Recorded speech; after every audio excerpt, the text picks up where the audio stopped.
लेकिन सड़क किसने बनाई है, एक्सप्रेस किसने बनाया है, मेट्रो किसने बनाई है? जैसे लगता है आपने सैफई की जमीन बेच करके ये सब बनवा दिया है। तुमने घर के अपने पिताजी से पैसा लाते हो बनाने के लिए? तुमने राशन मांगा तो पिताजी ने क्या बात है? अरे कोई बात है? This is unbelievable. बैठिए, अभी बैठिए, राजेश जी अभी बैठिए, सब लोग बैठे, अभी बैठिए, अभी बैठिए सब लोग, नीम जी बैठिए, राजीव बैठो।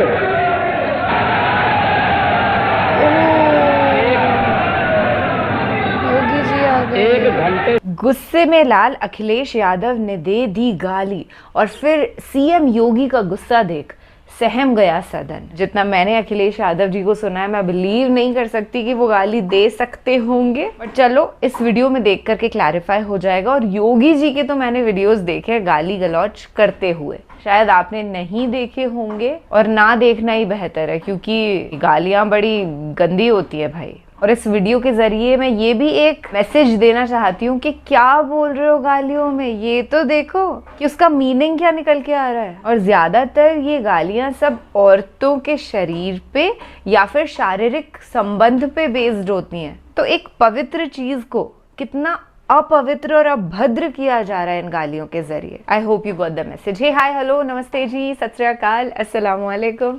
मैं निधि शर्मा इंडिया से। और योगी जी का जो गुस्सा है अयोध्या को हारने के बाद, वो बड़ा भयंकर है भाई। जैसे छोटे बच्चों को हम देखते हैं कि उन्हें उनकी मनपसंद की चीज ना दो तो वो गुस्से में आकर के तोड़ फोड़ करने लगते हैं, वही योगी जी कर रहे हैं। उन्होंने अकबर नगर को तोड़ा ना। हजारों की तादाद में हमारे जैसे आम लोग जो इनोसेंट हैं, जिनकी कोई गलतियां नहीं है, अपना जीवन जी रहे हैं, बस उनका पूरा जीवन उनसे छीन लिया गया। उनकी जमा पूंजी जो उन्होंने पाई जोड़ करके अपना घर खरीदा होगा, उस घर को तोड़ दिया गया। हिंदू मुस्लिम सभी रहते थे वहां पर मीडिया ऐसे दिखाने की कोशिश करती है ना कि मुसलमानों का घर तोड़ा जा रहा है, ताकि कट्टरपंथियों को एक आश्वासन मिले कि चलो हाँ ये अच्छा काम हो रहा है, जबकि असलियत कुछ और ही होती है। वहां पे गरीबों को खत्म किया जा रहा होता है। ये गुस्सा हमारा भी लाजमी है और हर वीडियो में जब हम इसका जिक्र कर सकते हैं तो करेंगे, ताकि ज्यादा से ज्यादा लोगों को असलियत पता चले। लेकिन सड़क किसने बनाई है, एक्सप्रेस किसने बनाया है, मेट्रो किसने बनाई है? जैसे लगता है आपने सैफई की जमीन बेच करके ये सब बनवा दिया है। तुमने घर के अपने पिताजी से पैसा लाते हो बनाने के लिए? तुमने राशन मांगा तो पिताजी ने क्या बात है?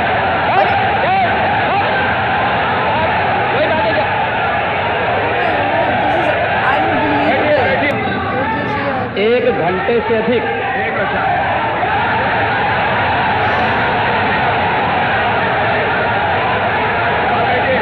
डिसिप्लिन होना चाहिए संसद में, वो नहीं है।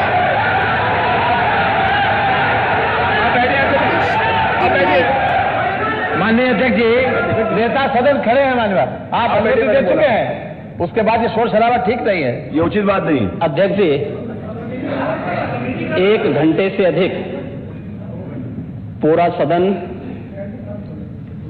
माननीय नेता प्रतिपक्ष को सुनता रहा।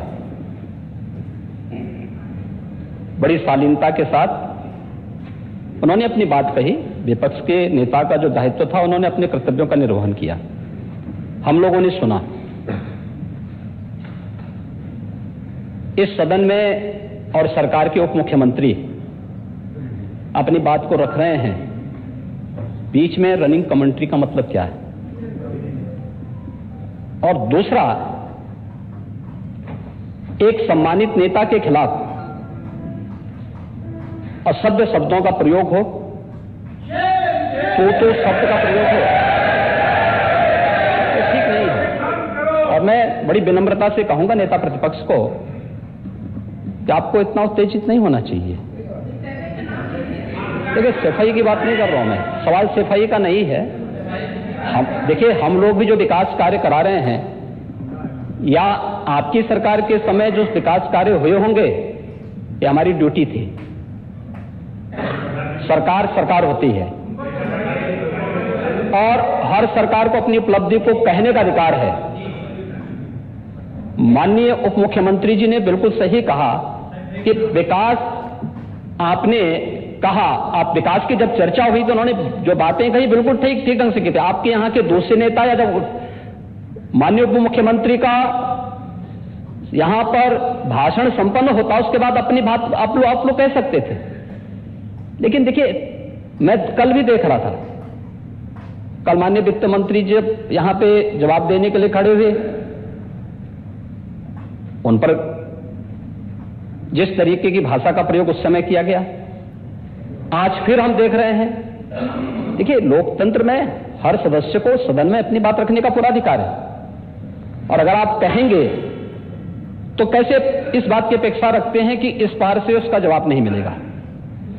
पूरे 1 घंटे से अधिक समय तक पूरा सदन और खासतौर पर सत्ता पक्ष से जुड़े हुए सभी मान्य सदस्यों ने आपकी बात को बहुत ध्यान से सुना।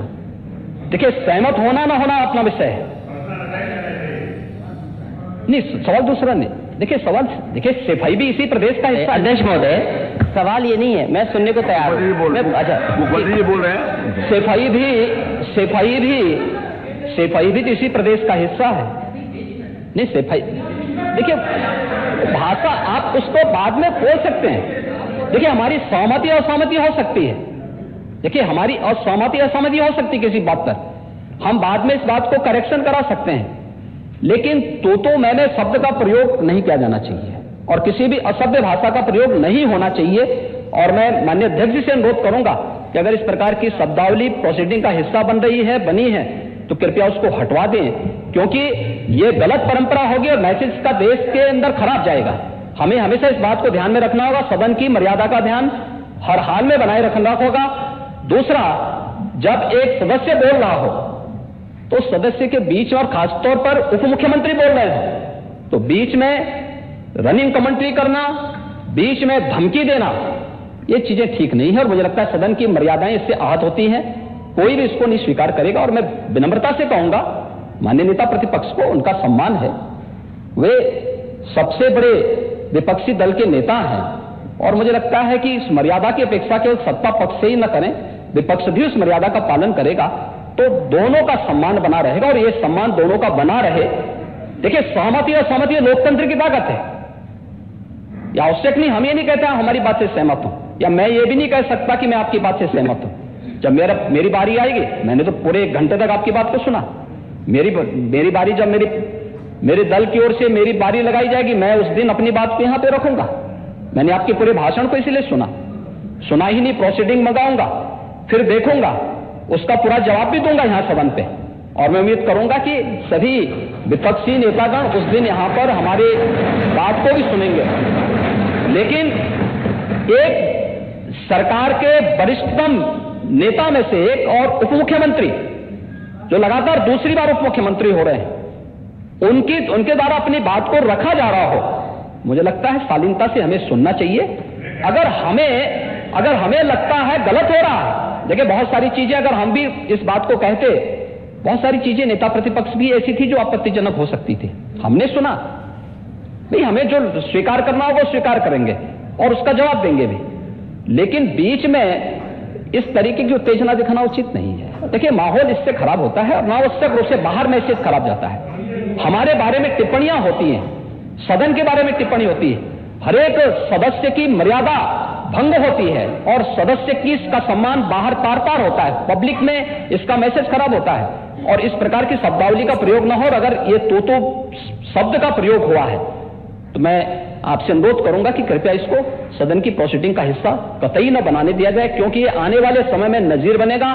फिर यही होगा जो इससे पहले इस सदन में होता रहा है, उस चीज को हर हाल में रोकना होगा। और मैं आपसे विनम्र अनुरोध करूंगा कि ये रनिंग कमेंट्री, बीच में धमकी देना, ये चीजें बंद होनी चाहिए। अच्छा होगा कि कार्रवाई को दिखवा लूंगा। धन्यवाद। अध्यक्ष महोदय, जो बात अगर नेता सदन ने कहा कि कोई अनपार्लियामेंट्री लैंग्वेज या वर्ड्स आए तो उनको निकाल दिया जाए, मैं भी सहमत हूं, लेकिन मेरा अध्यक्ष महोदय वही निवेदन ये भी है कि किसी को पर्सनल नहीं कहा जाना चाहिए।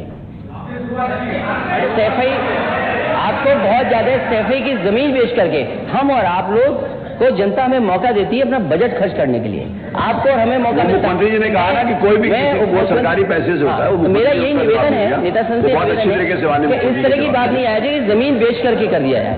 माननीय केवल मैंने ये कहा था कि जो आपके जिले के लिए जो 4 लेन बनी थी वो किसने बनाई थी? माननीय उप मुख्यमंत्री जी। क्या बात है? माननीय सब लोग ध्यान से सुने, सब लोग। बीच में माननीय अध्यक्ष महोदय, बीच में जो भी अनुपस्थित हो, मैंने कहा जो कुछ भी हो। अध्यक्ष महोदय, मैं बीच में जब मैंने अपना भाषण कर रहा था उसमें नेता प्रतिपक्ष खड़े होकर के क्या कहे शोर शराबे में बात सुन नहीं पाया, लेकिन जो मेरे कहने का एकमात्र तात्पर्य है कि उत्तर प्रदेश की जनता की सेवा के लिए जनता ने आपको नकार दिया और भारतीय जनता पार्टी को लगातार स्वीकार किया। अब ये नहीं हो रहा ये है। 5 साल सत्ता में नहीं रहे, आगे 5 साल के लिए फिर विदा हो चुके हैं। 2027 में चुनाव आएगा, मैं तो यह मानता हूं कि फिर कमल खिलेगा, फिर आपका अभी कोई भविष्य इस समय नहीं है। लेकिन सड़क किसने बनाई है, एक्सप्रेस किसने बनाया है, मेट्रो किसने बनाई है, जैसे लगता है आपने सैफई की जमीन बेच करके ये सब बनवा दिया है। तुमने घर के अपने पिताजी से पैसा लाते हो बनाने के लिए, तुमने राशन बांटा है तो पिताजी क्या बात है।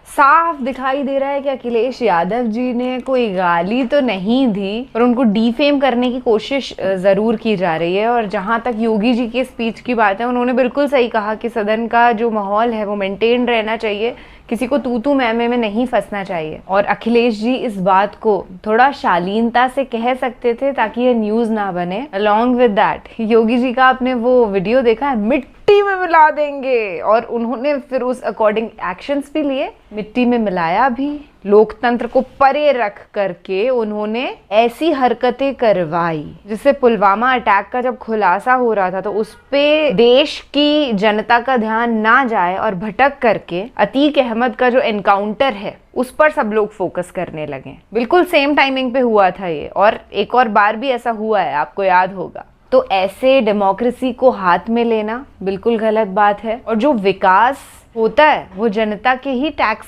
के जरिए जो भरे हुए पैसे होते हैं उनसे होता है। पूरा क्रेडिट खुद ले लेना कि भाई हमने ये, हमने वो, हमने ऐसे नहीं भाई। जब अखिलेश जी थे तब भी किसानों को वो बहुत सपोर्ट करते थे, क्योंकि अल्टीमेटली उत्तर प्रदेश की जनता सरकार को सपोर्ट करती थी। अगर बीइंग अ पॉलिटिकल लीडर आप अपने एरिया के लिए कोई अच्छा काम करवा रहे हैं तो वो आपकी जिम्मेदारी है करवाना। आप सोचिए, मैं समाज सेवी हूँ तो मैंने ये जिम्मा ले लिया कि जो असहाय बच्चे हैं मैं उनकी मदद करूंगी, ये मेरी जिम्मेदारी हो गई। अब दुनिया को लगे कि मैं एक समाज सेवी हूँ पर असलियत में मैं कुछ और काम करूँ, मैं उस एनजीओ के जरिए कोई पैसों की फेरबदल करूं, तो ये कितनी गलत बात हो जाएगी। और वही बड़े बड़े नेता लोग करते आ रहे हैं। इस चीज में मैं ये नहीं कहूंगी कि ये पार्टी बहुत अच्छी, ये पार्टी बहुत गलत। सब लोग ब्लैक मनी का बहुत उपयोग करते हैं जो कि बिल्कुल गलत है। एंड फॉर नाउ मैं निधि शर्मा आपसे लेती हूँ इजाजत। मिलते रहेंगे ऐसे सच का खुलासा कर देने वाले वीडियोस के साथ। ख्याल रखिएगा अपना और अपने सभी घर वालों का। खुश रहिएगा और बड़ों की सेवा कीजिएगा। सत्यमेव जयते। जय हिंद।